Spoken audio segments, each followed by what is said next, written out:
Bienvenue dans le Flash Rentrée de Télécom Vallée. Au sommaire, le 13e Business Lunch, lors duquel a été présenté le lancement de la commission santé. Nous reviendrons sur l'événement écolo de cette rentrée, la 5e traversée des Alpes électriques. Télécom Vallée était partenaire de l'événement. Et enfin, ce qu'il ne faudra pas manquer en octobre sera dans l'agenda. Le thème de la santé était donc au cœur des interventions de ce 13e Business Lunch. La problématique était donc de comprendre comment les technologies de l'information et de la communication peuvent aujourd'hui moderniser le système de santé, et en particulier la santé à domicile.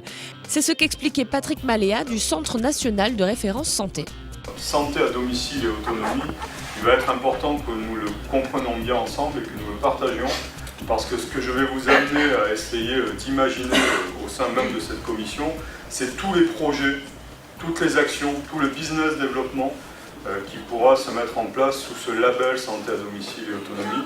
Le CNR Santé sera un des partenaires privilégiés de la commission santé, une commission qui verra le jour au mois de novembre et dont le but sera clairement de faire le lien entre les chercheurs, les industriels et ainsi répondre de manière stratégique aux nouveaux besoins des malades. Et l'idée, c'est bien ça, c'est bien de situer l'utilisation des technologies de l'information et de la communication bien en amont du simple problème qui fait que la personne franchit la porte de l'hôpital, en mettant à disposition un certain nombre d'outils, de technologies, de services à destination de ces personnes qui commencent à rentrer dans l'âge de la dépendance ou à mobilité réduite pour faciliter leur vie, mais surtout prévenir avant de guérir. Toujours dans la même thématique, deux sociétés se sont présentées aux membres de Télécom Vallée, ST Ericsson et Visioscopy, un éditeur de logiciels dans le secteur de l'imagerie médicale. Daniel Alec, un de ses dirigeants, voit un intérêt particulier dans la création de cette commission santé. Pour moi, c'est très intéressant parce que c'est notre cœur de métier, donc on peut vraiment avoir des contacts intéressants avec des acteurs complémentaires. Avoir des informations aussi sur, là on a parlé du CNR par exemple, qui est quelque chose de très intéressant. Ça, je pense que tout ça fait qu'on va venir plus souvent voir Télécom Vallée. Télécom Vallée fait pédaler ses membres.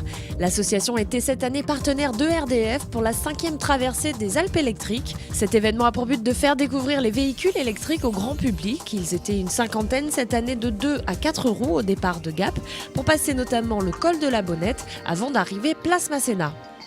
Donc on est fiers d'arborer des t-shirts à l'effigie de Télécom Vallée. Et je pense que c'est une initiative qu'il faudra qu'on recommence l'année prochaine. Et on y mettra un petit peu plus de moyens pour faire quelque chose de plus grande envergure. Pour Télécom Vallée, cet événement ludique grandeur nature était aussi l'occasion de montrer un savoir-faire technologique, puisque tous les vélos étaient équipés de capteurs permettant de suivre leur progression sur écran géant. Une innovation mise au point par la société Demtech. Donc on a choisi quelques mesures intéressantes quand on fait un voyage et qui passe par un col aussi élevé. Donc des mesures météo, température, pression atmosphérique, humidité de l'air. C'était d'actualité parce qu'on a eu beaucoup de brouillard. Toutes ces mesures étaient transmises par GSM et un des vélos avait un module GPS embarqué pour permettre de localiser l'équipe tout le long de son trajet. Alors évidemment, on savait qu'à la Bonnette, on aurait des problèmes de GSM parce que ça passe très bien. Mais après tout, c'était un challenge, c'était un jeu et c'était un petit défi qu'on s'est lancé, arriver à faire ça très vite. Et finalement, on y est plutôt bien arrivé. Notez bien les prochaines dates. Le 8 octobre est la journée conférence sur le thème l'Internet du futur, mais pour quel futur ? Où des experts essaieront de donner une vision prospective en matière de TIC. Cette journée s'enchaînera avec la finale du challenge Jeune Pousse. Les 3 équipes Bluebeep, All-Easy et Sound Mode Control présenteront leurs projets innovants devant un jury de professionnels. Le 19 octobre, Eurecom donnera sa vision de l'innovation à l'Agora Einstein.